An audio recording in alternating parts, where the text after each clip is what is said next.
जिल्हा परिषद आणि पंचायत समिती निवडणुकांची घोषणा ही आज होण्याची शक्यता आहे अशी सूत्रांची माहिती आहे। 12 जिल्हा परिषद आणि 125 पंचायत समिती यांच्या निवडणुकांची घोषणा ही आज होणार आहे। दुपारी निवडणूक आयोगाची पत्रकार परिषद आहे, त्यामध्ये या निवडणुकांची घोषणा केली जाणार आहे। तर 50% आरक्षण गेलेल्या जिल्हा परिषदांची निवडणूक ही दुसऱ्या टप्प्यात होणार आहे अशी देखील माहिती ही सूत्रांकडून समोर येते। आज राज्य निवडणूक आयोगाची पत्रकार परिषद ही आयोजित करण्यात आलेली आहे आणि याच पत्रकार परिषदेमध्ये पंचायत समिती निवडणुकांची घोषणा केली जाऊ शकते अशी माहिती ही सूत्रांकडून समोर येते। खरं तर 50% वरती आरक्षण गेलेल्या जिल्हा परिषदांची निवडणूक ही रखडलेली होती आणि त्यानंतर 10 फेब्रुवारीपर्यंत मुदतवाढ मिळालेली होती। तशी मागणी ही राज्य निवडणूक आयोगाने कोर्टाकडे केलेली होती आणि त्यानंतर 10 फेब्रुवारीपर्यंतची ही मुदतवाढ मिळालेली होती।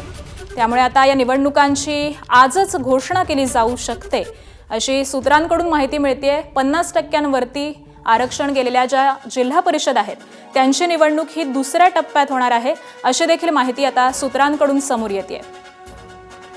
तर रायगड, पुणे, सातारा, रत्नागिरी, कोल्हापूर, सांगली, सोलापूर, बीड, परभणी, जालना, अहिल्यानगर आणि छत्रपती संभाजीनगर या जिल्ह्यांमध्ये 50% आत आरक्षण आहे।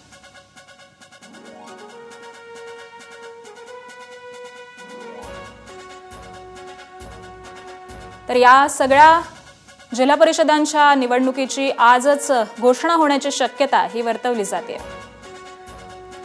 आणि आज संदर्भातले आपण अपडेट जाणून घेऊयात। आमचे प्रतिनिधी राजू सोनावणे सध्या आपल्या सोबत आहेत। राजू, राज्य निवडणूक आयोगाची आज पत्रकार परिषद होऊन निवडणुकांची घोषणा होण्याची शक्यता वर्तवली जाते। अधिक काय तपशील मिळतात?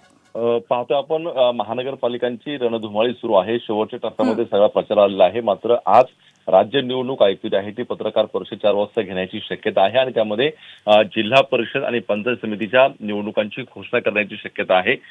ज्या 12 जिल्हा परिषद आहे की ज्यांचं आरक्षण हे 50% वरती गेलेलं नाही आणि 125 पंचायत समिती आहे, या जिल्हा परिषद आणि पंचायत समितीच्या पहिल्या टप्प्यामध्ये निवडणूक जी आहे ती आज जाहीर होण्याची दाट शक्यता आहे आणि उर्वरित जे 50% वरती गेलेले आहेत त्यांची दुसऱ्या टप्प्यामध्ये निवडणूक होण्याची शक्यता आहे। खरं तर आपण पाहतोय की सुप्रीम कोर्टामध्ये सगळे प्रकरण गेलं होतं।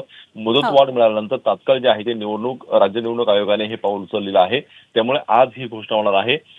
ही घोषणा होत असताना नेमकं वेळापत्रक कसं असणार आहे, किती तारखेला मतदान काउंटिंग सगळं होणार आहे हे सुद्धा पाहणं महत्त्वाचं राहणार आहे। मात्र कुठेतरी ज्या आरक्षणाचा वगळता इतर ज्या जिल्हा परिषद आहेत, पंचायत समिती आहेत त्यांचं घेण्याचा मार्ग मोकळा झालेला आहे आणि म्हणून आज 12 जिल्हा परिषद आणि 125 पंचायत समितींचा घोषणा होण्याची दाट शक्यता आहे। त्यामुळे आता महानगरपालिकांची रणधुमाळी संपताच जिल्हा परिषदांची रणधुमाळी जी आहे ती सुरू होणार आहे।